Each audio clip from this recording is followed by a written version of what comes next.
การนี้เกิดขึ้นย้อนค่อยเมื่อบ้านพี่เนาะเมื่อเฮ็ดเฮือนก็เลยเจอน้องทรายนี่เนาะน้องทรายนี่ชื่อหยังก็ซื้อซุปเด้อเพิ่นอยู่บ้านเนาะเฮามาเฮ็ดเฮือนอยู่บ้านก็เลยว่าเห็นเพิ่นอยู่ลานเนาะเห็นแต่เพิ่นก้นมันต้นเนาะแล้วบัดนี้มันต้นเพิ่นก็สิหมดแล้วเฮาก็เลยไปเบิ่งเนื่องจากว่าเพิ่นเฮ็ดสวนมันต้นของเฮาเนาะเป็นดินเฮาแต่ว่าเพิ่นเป็นคนเฮ็ดเพราะว่าเพิ่นเฮ็ดจำนวนหลายเนาะเฮาบ่มีเวลาเฮ็ดก็เลยว่าปะให้เพิ่นเฮ็ด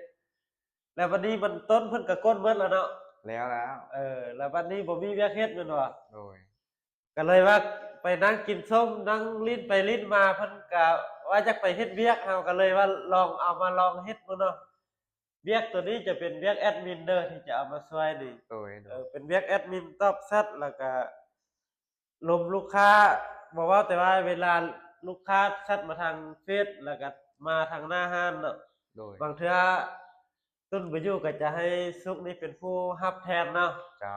เพราะฉะนั้นนี่แจ้ง FC ให้รู้นำ เรียกก็บ่หลายดอกมีแต่แนวนั้นน่ะตอบชัดแล้วก็ลูกค้ามาเบิ่งน้ำยาก็มีแต่ขายน้ำยาให้เขา